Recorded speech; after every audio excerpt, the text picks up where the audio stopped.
He was very persistent of where he went and what he did. So to me, his death was a shock. It was a shock because he would never go anywhere that he wouldn't feel safe.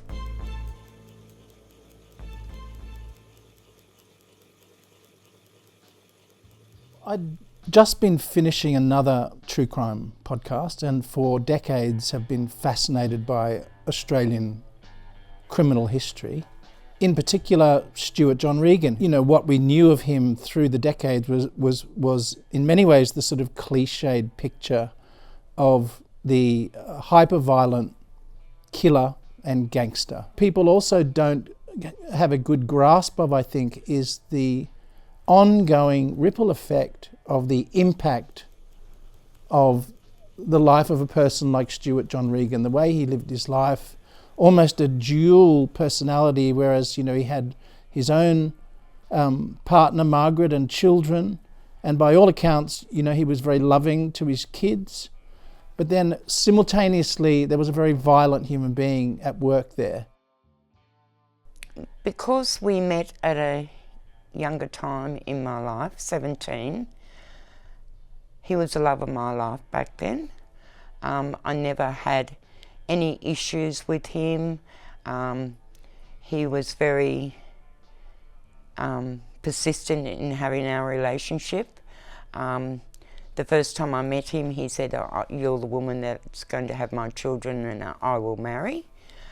So I met Stewart John at a very young age.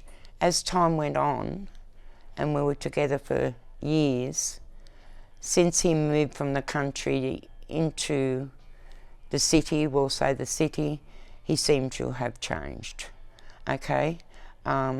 Whether it was the bright lights and the environment he was in that changed him and he got mixed up with the wrong people, I do not know, okay?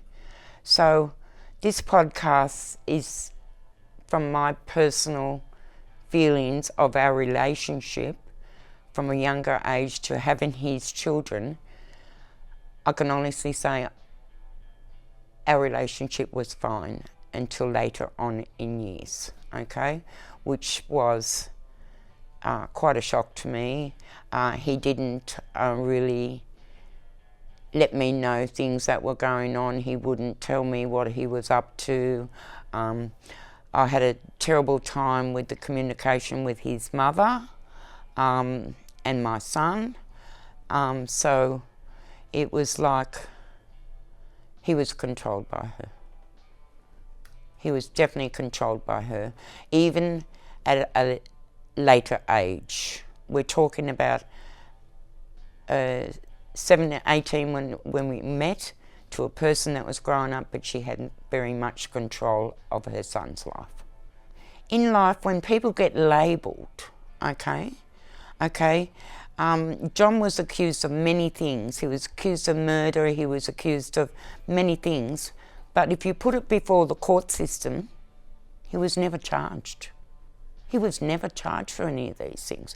Yes, he was charged for minor things, you know, during his livelihood, but when you start accusing someone of murdering someone or being a criminal that murders people and frozen, I'm not here to say that John was perfect.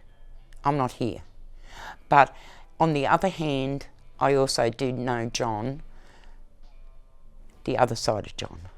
So when you go through a situation where I'm a 78-year-old woman that's lived with this for years, and to pick up a book and say Johnny Regan did such and such and Johnny Regan did such and such, I mean, there was no proof of that. There was no proof of that. So I'm here to fulfill what I feel that sometimes, in certain cases, he to me, he didn't do these things, okay? That's the only way I can answer it. It's like reopening the book after many years, where I've got 2 of his children left, And we got no answers.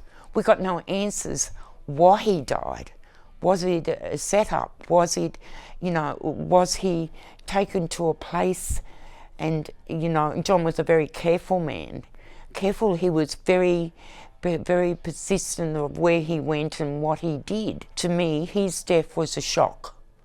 It was a shock because he would never go anywhere that he wouldn't feel safe.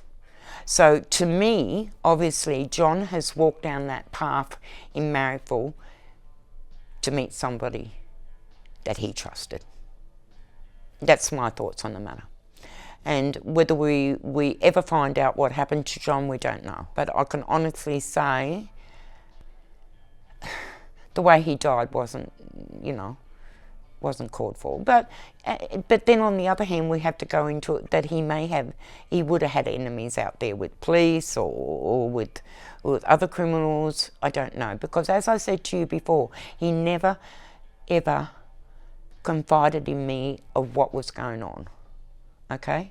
There was occasions there where he told me to look out the back mirror and watch for number plates and things like that. I was taught that. I was taught how to drive in the streets of Paddington at 18 years of age. You know what I mean?